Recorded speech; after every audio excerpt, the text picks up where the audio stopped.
Okay, good day, wherever you are. Hayom Yom for today, 6 Elul, 6th of Elul.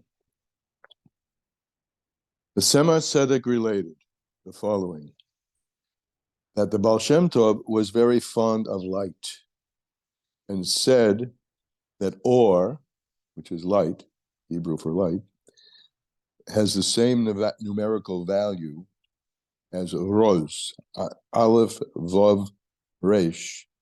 Resh is 200.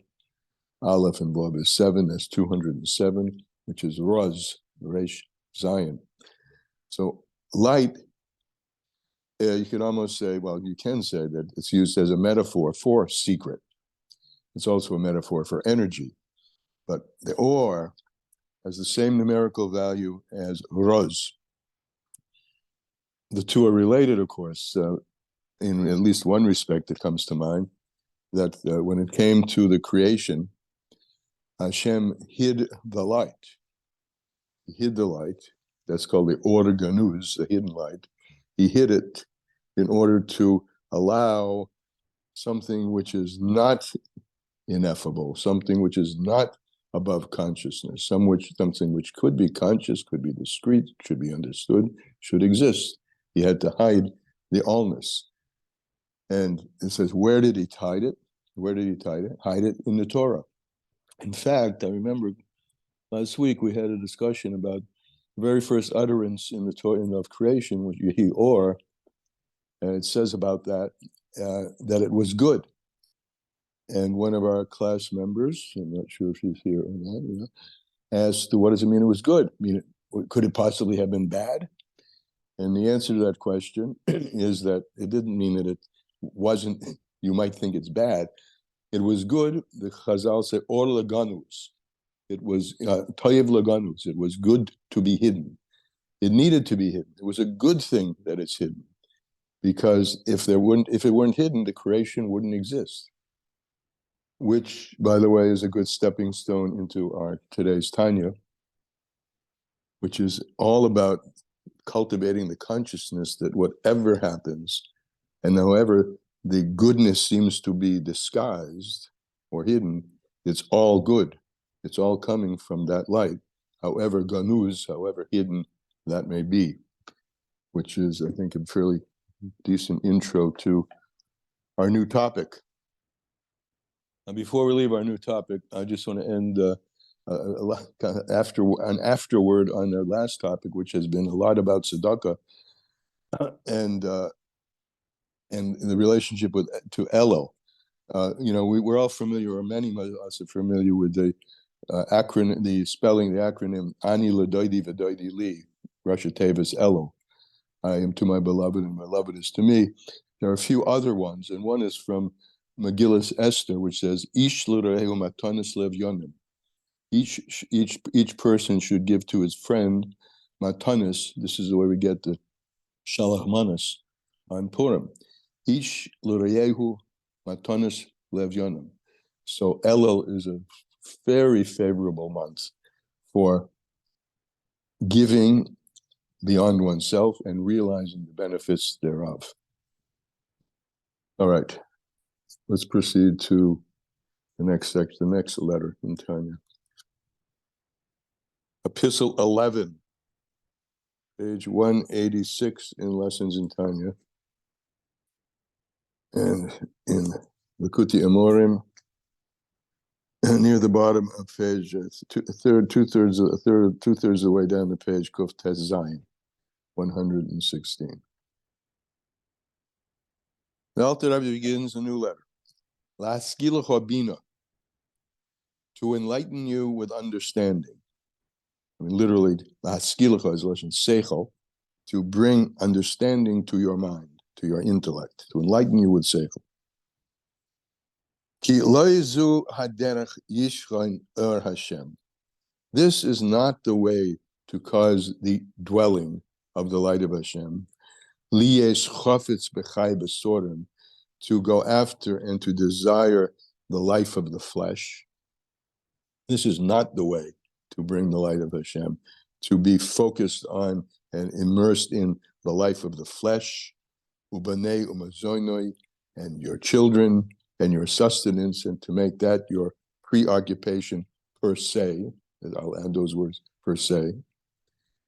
Al-zeh Omer Rizal, in fact, our sages say on this, everyone has a will and an attraction toward things of the flesh. And we're not talking here necessarily in a negative way, though of course that's the case also when one indulges oneself and makes these things the center of one's life, and nothing is beyond that when the center of the life is the fleshly things. But everyone has a pleasure in that and a will to that, and you're drawn to that, and you need to be drawn to that and have a will to that in order to live and in order to procreate, right? But our sages have said, "Batul ratzoinecha," nullify your will in the face of his will. In other words, live with a consciousness of what are all these things all about? Why are you naturally inclined to want to have children, to want to have and need a place to live, to have food and shelter? It's not to indulge oneself in those things, but because those things are vehicles for fulfilling God's ratzon. Nullify your ratzon, your will, in the face of God's will. Hanikra lies chofetz bechinas batel rotzenecha, nullify your will in the face of His will. Dahainu sheyir rotzoinei batel b'metzias, your will, the will that you naturally are inclined to these things in the manner of just pure physical involvement, or taiva even, nullify that.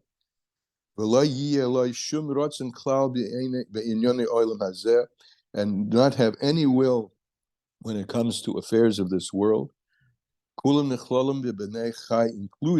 children, life, and sustenance, because our sages have told us that it's with, you are forced to live, right? The neshama is forced to come down here. The neshama doesn't want to come down here because it's being severed, at least experientially. There's never any real severance, but experientially, the soul is being severed from the chaya chayim, from the life of lives, the true life, and that life down here poses distractions from that, and the soul doesn't want to be distracted, and the soul never wants to be distracted, even when it is down here in the body.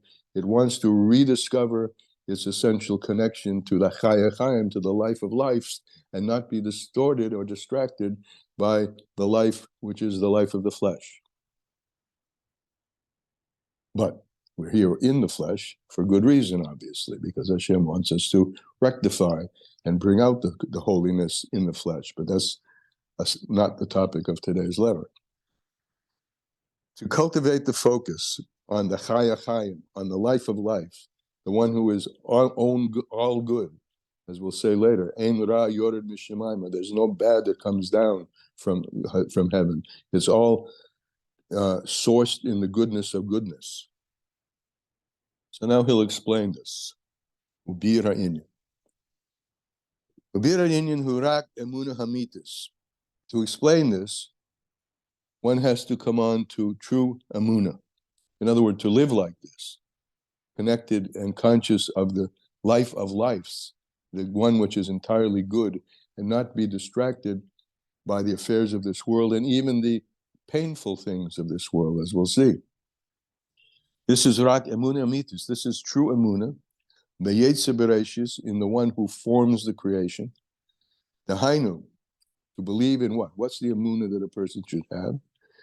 Shabrir yesh me'ayin, that this creation, which is a something from something ineffable, more ineffable, called the ayin, hanikra reishis chochma, which this union and interface of ayin into the yesh begins in chochma. Chochma is reishis chochma, the beginning is chochma, the first sphera. Vehi hachmasoi, and this sphera, this midah that we have of the 10 faculties, chochma, this expression, chochma me'ayin timotza. Chochma comes from the ayin. Chochma brings the ineffable allness, the all good, into substantiality and instantiality. It instantiates through into the world of creation, the allness, the ayin, the ineffable up above. This is the Reishis Chochmasa. She'einu musegus l'shum nivra. This Reishis Chochma, you could read it, the beginning of Chochma, where Chochma comes from, or the head of Chochma, is a area which is not understood, which is by definition beyond being graspable by human seichel, by any creation. Abriya hazais hu bechol eis v'rega, and this creation, yesh me'ayin, bringing the allness, the goodness, the oneness of Hashem into the differentiated parts of creation. Hibachol eis v'rega is happening every single second, every single moment. She'mischavim kol habruyim, all creations are being brought into existence, into being every single moment. Yesh me'ayin, from to become something from a nothing, to become instantiated as a Messias, as an existence from the allness which is above discrete existence. Mehachmasi is bar, through God's wisdom, the point of Chachma, that little point of Chachma, the Yud in Hashem's name, is that initial seminal point which carries with it the allness, distilled into a single point. Back to our mashal, remember, of the seed planted in the ground. Hope we remember that. And it's bringing the ayin into the yesh, the ayin through the sphere of Chachma, Hashem's blessed wisdom. Hamachaya es hakol, which enlivens everything.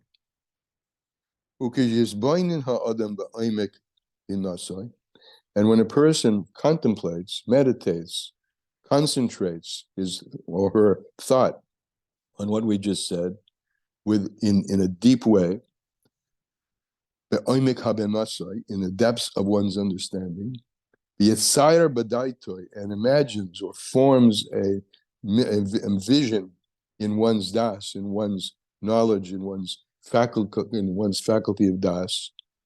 This idea, this fact of everything coming into being, coming into being, from nothing to something, in each and every moment, this is happening all the time, yesh from ayin, yesh me'ayin. How could it possibly, I'm putting in the word possibly, how could it possibly rise up in your mind, kiraloi, that there's anything evil happening to him or from him, from God, but to him. Yeah? It really means to him. How could it possibly rise up in your mind that anything bad is coming from him? Or that any difficulties or afflictions or pains, however you want to translate yisurim, from that you have from children, or in life, physical life, health, or sustenance, or shari yisurim ba'olam, or any other afflictions or difficulties in the world, because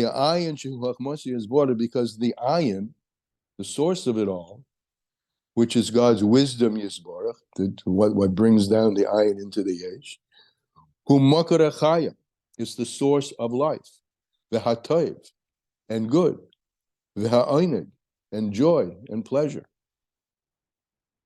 In other words, he's saying anything that comes down here that has the appearance, and it does, and it has the feeling of something negative, isurim, afflictions of the body, afflictions of the soul, troubles, issues with children, with etc., etc. All of this, though it does have this appearance, rightly, and we need to deal with it in those ways, we should also be dealing with a fundamental emunah that this is good, because I think he's going to say this, I'm not sure, ein ra yored v'shamayim, because I'll say there is no bad that can possibly come down from heaven, because Hashem is tachlis hatoiv. He's the ultimate in goodness. Hatoiv yametiv. He is the good who does good. It's the nature of one who is good to do good. So our perception needs to be altered in order to see that reality even in the face of the difficulties that are occurring to each and any one of us, whatever they may be. We should have none at all. But it's all from the Makar HaChaim B'HaToiv. It's all from a source which is a source of life and a source of goodness and a source of joy. This source, we give this a name in Kabbalah. This source is called Eden. You've heard of Gan Eden, the Garden of Eden. We translate it in English, but really the way it's understood, there's a garden which comes from a place called Eden. The garden is the world, all of the multifarious things that sprout up in a garden, where the garden has many things sprouting up in it, but its source, back to our mashal, is something much deeper that we don't see. Remember in the mashal, the koyach hatzameach, the power of growth in the earth, which we don't see at all.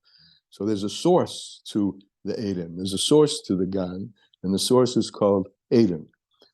It says it's a place called Eden, and from there the garden springs out.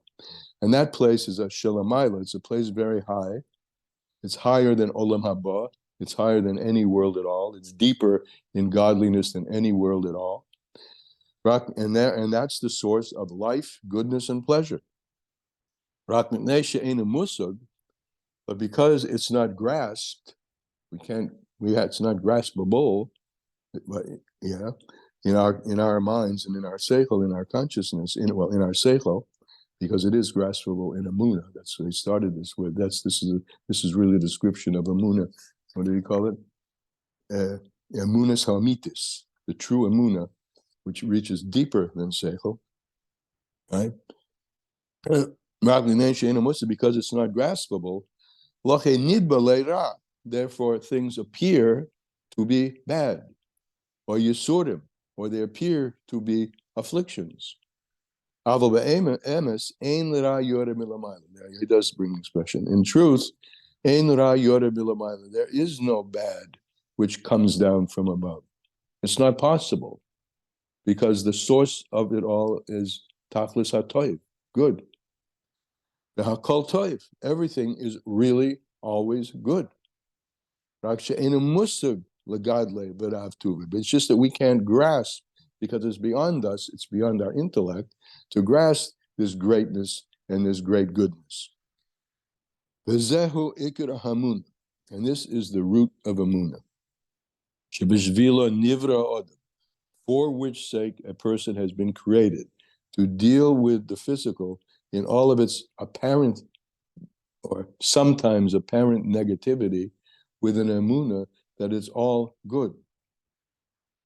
And to bring out that goodness, to bring out that spark of godliness and goodness which is within everything, through proper conduct, going through what appears to be negativity.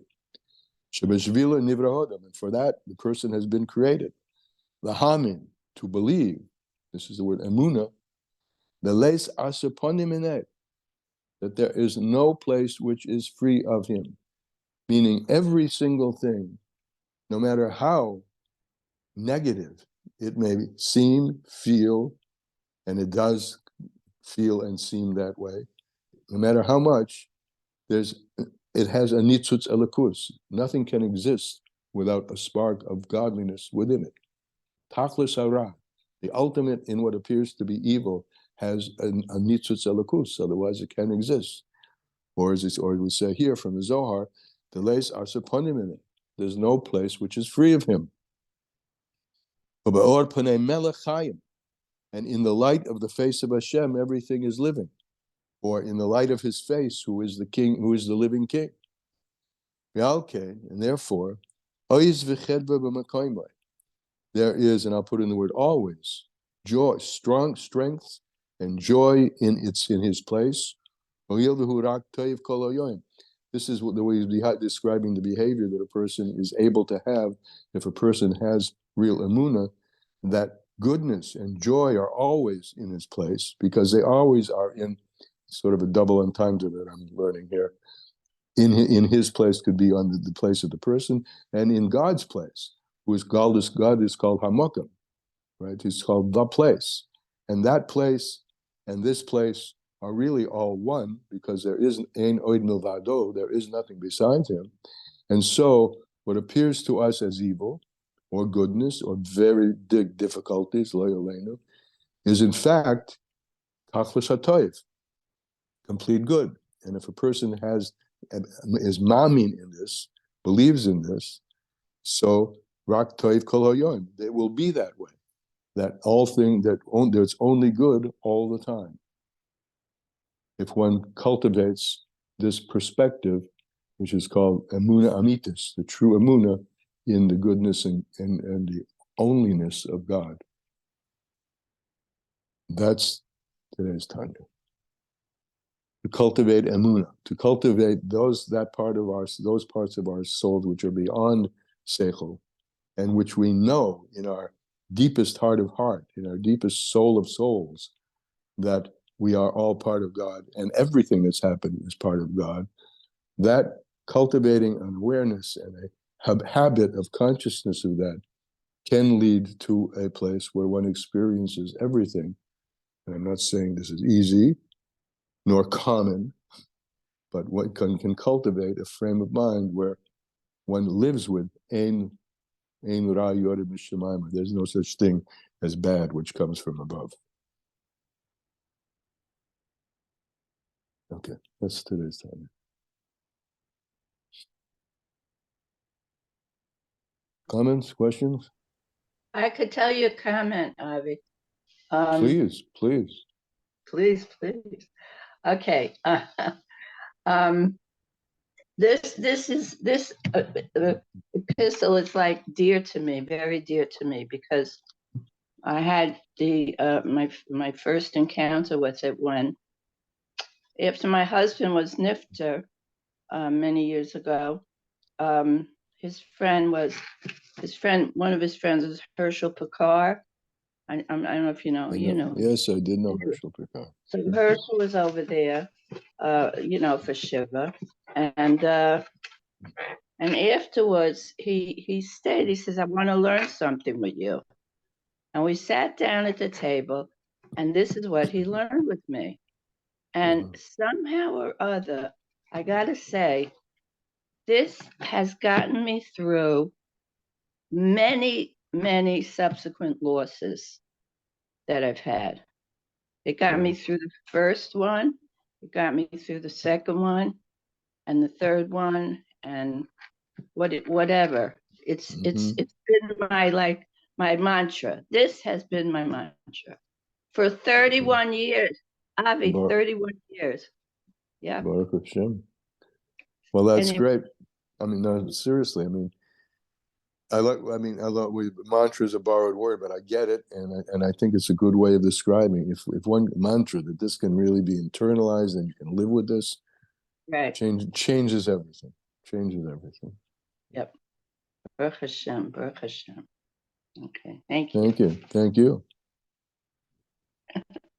Anybody else?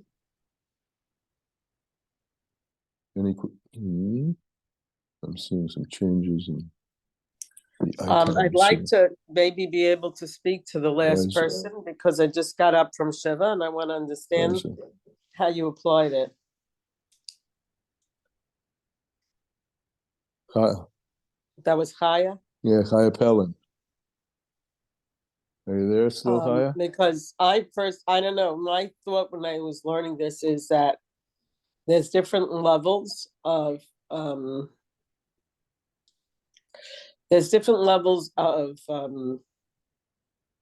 discouraging things that we encounter. And Ein Ra Yored Mamala V'Hakol Tov. It's like, I said that to everybody. No, I feel like there's two people. So we come on a Shabbos and we find out that my husband is gone. And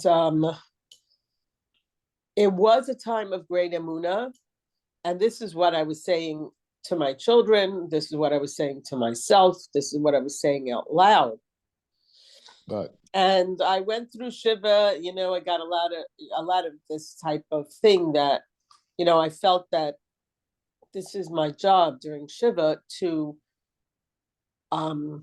to be that person of courage, to be that person who is full of emunah, to be that person who, who just focuses on whatever it's saying here, maybe not in these words, maybe in different words, but like but on, the but is at the same time of this very beautiful idea of Ein Ra Yored Mumala, it came Rosh Chodesh and we walked out.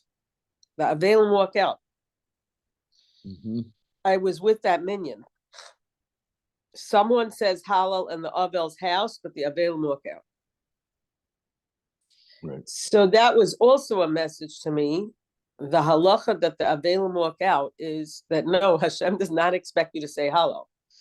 No bad comes from above, but at the same time, Hashem does not expect you to say Hallel. On the contrary, he expects you to mourn. Yeah. And that's part of the healing. That's part of the healing. Yeah.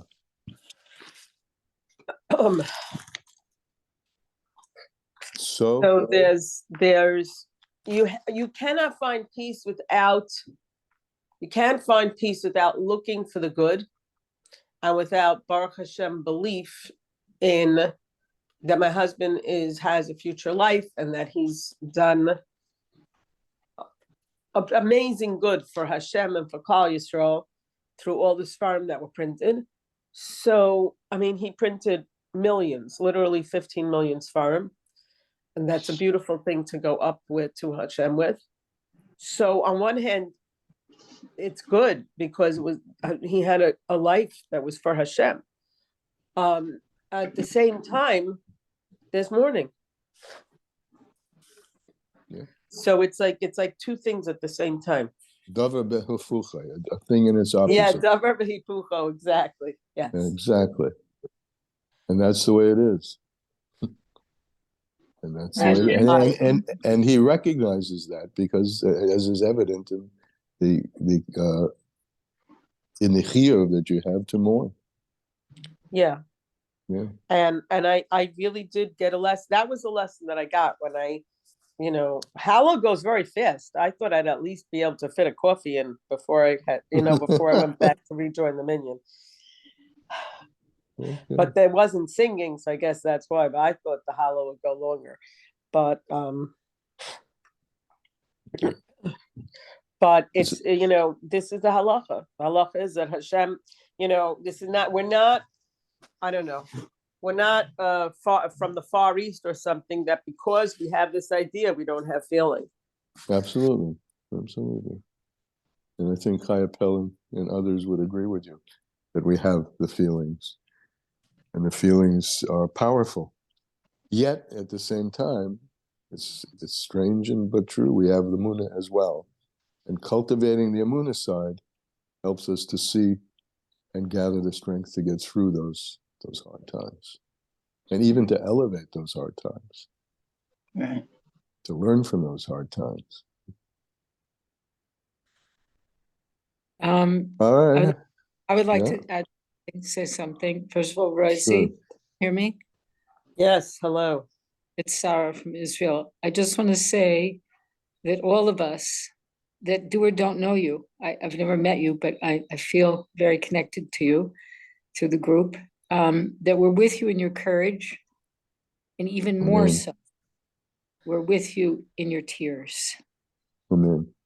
Really, really helpful, having been a mourner quite a few times in my life already, to allow the tears to come out. And I'll just share something that Rabbi Ginsburg once said about tears, that tears come from the eyes when it is that the inner experience of a person is not large enough to contain what's happening. So it could happen in joy and it could happen in great sorrow.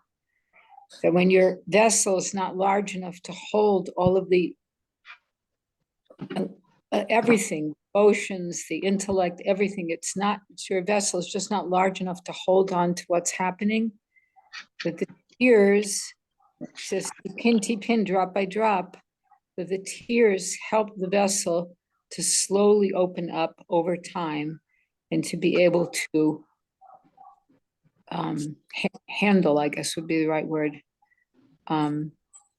both joy and loss. So I just want to say they were with you in your sorrow and your tears also. Yeah. Beautiful. Thank you all. Thank you. Look, Be'ezus Hashem, Mashiach is, this is, you know, I'm the one. No. I was Baruch Hashem Zocha to go on a trip to Ukraine when you could do it. And I was in Hanyezhin, I was in Hadich, all of it. Berdichev, Mezhebish for Shabbos. When I came back, I shared that in Tannersville, there's something called the Catskill Mountain Hike. It's about 20 minutes. It's not too steep if you're 30 or 40 years old. My parents went along with us.